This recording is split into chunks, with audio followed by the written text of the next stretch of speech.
Nós vamos conversar com o professor do Departamento de Ciência Política da Universidade Estadual de Campinas, a Unicamp, Wagner Romão. Bom dia, Wagner. Oi, Glauco, bom dia a todos e a todas.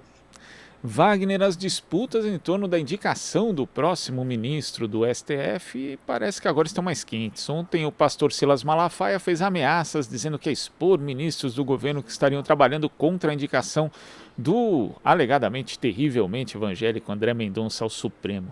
E os integrantes da bancada evangélica criticaram o senador Davi Alcolumbre, presidente da Comissão de Constituição, Justiça e Cidadania do Senado, responsável por pautar a sabatina na comissão. São 3 meses já e ele ainda não pautou. Como é que você vê essa crise, Wagner, em torno de um dos pilares de apoio ao Bolsonaro e de uma forma mais ampla do próprio bolsonarismo? Glauco, a escolha do ministro do STF, ela se tornou uma disputa dentro da própria base do governo, né? A gente viu a indicação do Nunes Marques, que foi uma indicação inesperada, né? Não havia, e ele não era, estava longe de ser um dos mais cotados para ser o ministro do STF, foi indicado pelo Bolsonaro e não demorou muito, foi escolhido, né? Foi sabatinado pelo Senado e entrou no STF e está lá tendo também os seus problemas, né? Em geral vota contra a maioria, mas enfim, faz parte do jogo. Agora, quando essa entrada no STF se torna mais um elemento do jogo político, por firmar uma base, não no caso no legislativo, mas no caso no judiciário, especialmente no STF, é inevitável que essas disputas passem a ocorrer com mais frequência, né? E aí, o caso desse ministro que está sendo indicado, o André Mendonça, ele realmente tem uma conexão muito próxima ao Bolsonaro, né? E a esse campo evangélico ao qual o Bolsonaro se filia, se conecta.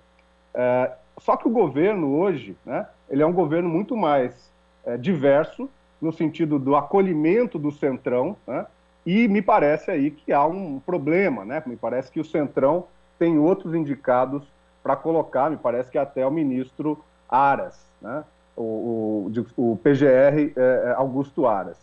Então essa é a situação que nós estamos, né, vivendo, né? 3 meses já, algo que há muito tempo não se via, praticamente inédito que o Legislativo não faça essa indicação. E vamos aguardar aí o Silas Malafaia. Acho que é importante ele também colocar mais lenha nessa fogueira para a gente ver até quando essa situação vai ocorrer, né?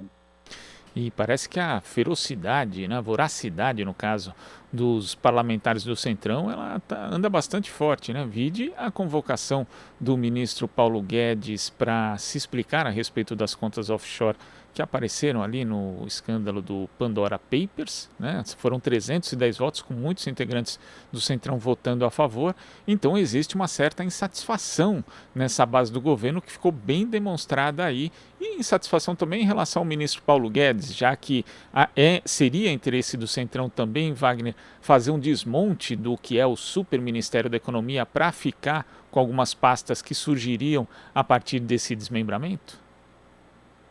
O Paulo Guedes, ele nunca se primou por alguma articulação política no Congresso, né?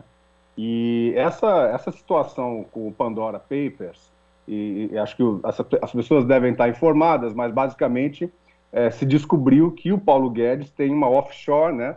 É como se fosse uma empresa fora do Brasil, num paraíso fiscal, as Ilhas Virgens Britânicas, onde diversas personalidades do mundo da política, do mundo empresarial, dentro e fora do Brasil, têm, digamos assim, as suas reservas, né? Aqueles que podem fugir do imposto fazem isso. Quem está na camada mais rica da população tem essa possibilidade. Então é algo absolutamente, pode ser legal, mas é algo absolutamente imoral, né? Então o Paulo Guedes, ele fica realmente numa situação muito difícil, já está bastante desgastado. Se ele tivesse um pouquinho de amor próprio, né, de dignidade, ele já teria saído do cargo, uma vez que o Bolsonaro já o enfrentou diversas vezes, mas ele permanece ali na situação de ministro da Economia, né?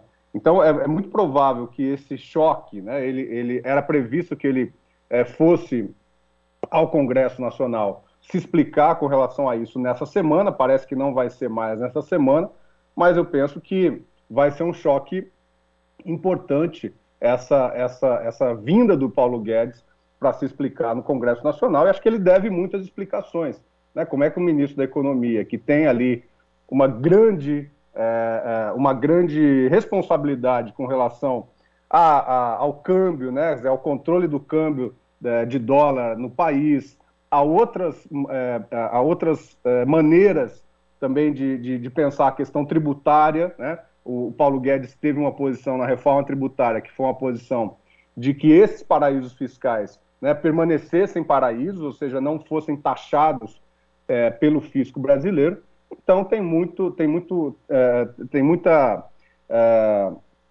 o Paulo Guedes tem muito aí poder sobre coisas que podem trazer benefício a ele, né? Então é outro capítulo aí que nós vamos aguardar com bastante fervor aí para entender, para perceber o que vai acontecer, qual vai ser a posição dos deputados e deputadas com relação ao Paulo Guedes. Glauco.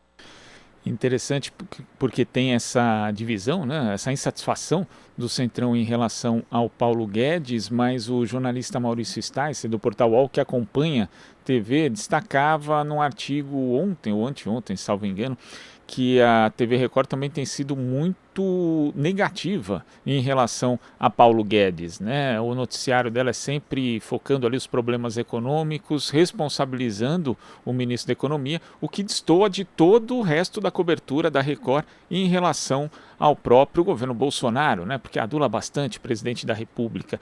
Então, e inclusive quando a gente pensa, né? A gente fala, Wagner, dessa coisa do Centrão e da bancada evangélica, é quase a mesma coisa que o outro. Eles vão ali, né, ter algum dissenso em relação a uma questão pontual, mas na maior parte do tempo vão estar juntos. E, na verdade, né, até porque a bancada evangélica faz parte, né, boa parte dela do Centrão. E nesse aspecto aí de acuar Paulo Guedes, parece que a ordem é a ordem unida mesmo. E veja, é absolutamente previsível, né, o país numa situação econômica muito difícil, o dólar muito alto, gasolina muito alta, né? Gás de cozinha subindo, inflação. É muito previsível que nesse momento em que as cartas sobre a reeleição do Bolsonaro, né, ou, enfim, a tentativa de reeleição do Bolsonaro estão sendo jogadas, né, está se descortinando um pouco mais quais vão ser as estratégias dessa base bolsonarista. Se fica com Bolsonaro, se desloca para uma outra candidatura, é muito oportuno para o Bolsonaro que ele se livre desse peso que é o Paulo Guedes. Paulo Guedes se tornou um peso para o Bolsonaro e vai ser uma tentativa de dizer, olha, esse ministro da Economia, infelizmente, era incompetente, vou aqui tentar dar uma nova cara para o meu governo na área econômica. Então, me parece que isso seria algo bastante oportuno para o Bolsonaro se livrar do Guedes nesse momento.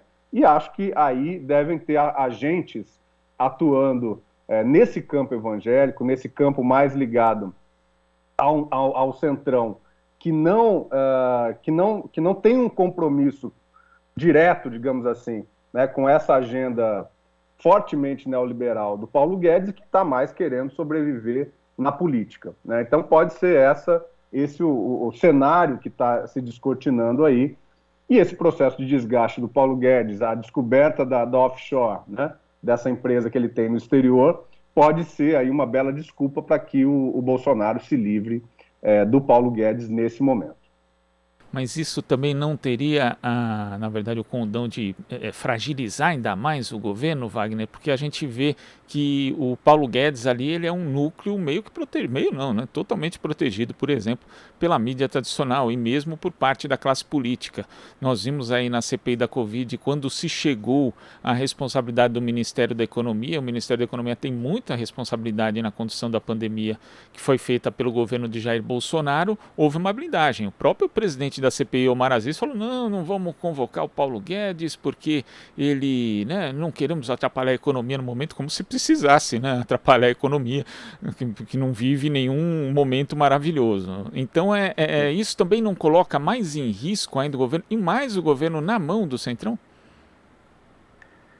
Eu acho que sim, Glauco, mas veja, assim como o Bolsonaro, né, num determinado momento, ele fez uma opção, por exemplo, por manter ou não manter o Sérgio Moro, que era um pilar importante também do começo do governo dele, né, pelo menos ali até um ano e meio de governo, o Sérgio Moro era um pilar importante. E ele fez uma opção e conseguiu, digamos assim, isolar o Sérgio Moro e vencê-lo, né, ao retirá-lo do Ministério da Justiça. A saída do Paulo Guedes poderia ser algo mais importante, né? Quer dizer, poderia ser algo que pudesse atrapalhar o governo se o país estivesse numa situação de fluência, de capacidade econômica, né, com o dólar controlado, com a inflação controlada. Eu penso que nessas circunstâncias, mesmo considerando que uma boa parte da mídia tem uma agenda neoliberal muito forte também, muito afinada ao governo, né? E também uma boa parte do empresariado que continua com essa agenda, com essa conexão com o governo Bolsonaro, me parece que aí é uma decisão que, claro, pode trazer algum desgaste para o governo, mas ela já teria trazido muito mais desgaste se ela tivesse ocorrido em um outro momento, né? Então eu penso que o cálculo político que deve estar sendo feito é exatamente esse. Vale a pena continuar com o Paulo Guedes nessa situação, né? Descontentando uma parte importante do governo agora, que é o Centrão, ou não, né? Qual seria a opção aí de momento a se colocar? Eu penso que se o Bolsonaro conseguir ter uma opção de ministro da Economia que seja, digamos assim, também considerada pelos tais mercados, né, como uma opção possível, a saída de Paulo Guedes pode estar colocada aí e pode simbolizar uma estratégia, né, de que, olha, agora nós estamos com uma nova concepção de política econômica, vamos tentar superar a inflação, vamos tentar superar os problemas que estavam colocados, e aí Bolsonaro vai ter mais, digamos assim, liberdade, né, para tomar medidas que talvez não sejam medidas tão ortodoxas como essas medidas que o Paulo Guedes vem colocando. Eu acho que o momento agora, né, a se confirmar toda essa pressão sobre o Paulo Guedes, é o momento de maior fragilidade dele. E aí, quer dizer, ninguém é insubstituível. Eu acho que uma parte da mídia, se tiver um ministro, né, um possível ministro, um candidato a ministro, que seja palatável a esse campo, né, da mídia neoliberal e desse empresariado que ainda permanece com Paulo Guedes, e claro, ao capital financeiro, né, que é, afinal de contas, a quem Paulo Guedes deve mais, é possível que haja uma situação de troca aí. Eu acho que Bolsonaro agora, claro, ele está pensando só na sua reeleição e a economia vai muito mal. Então, penso que uma saída do Paulo Guedes pode ser uma opção para ele nesse momento.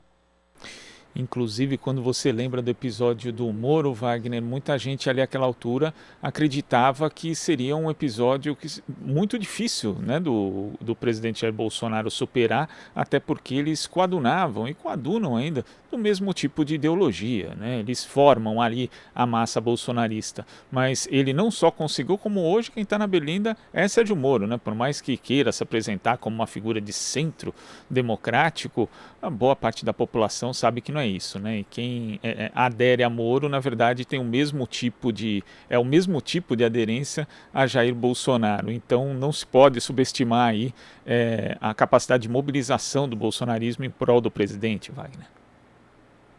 Claro, e Bolsonaro é um sujeito que ele só pensa nele mesmo, né?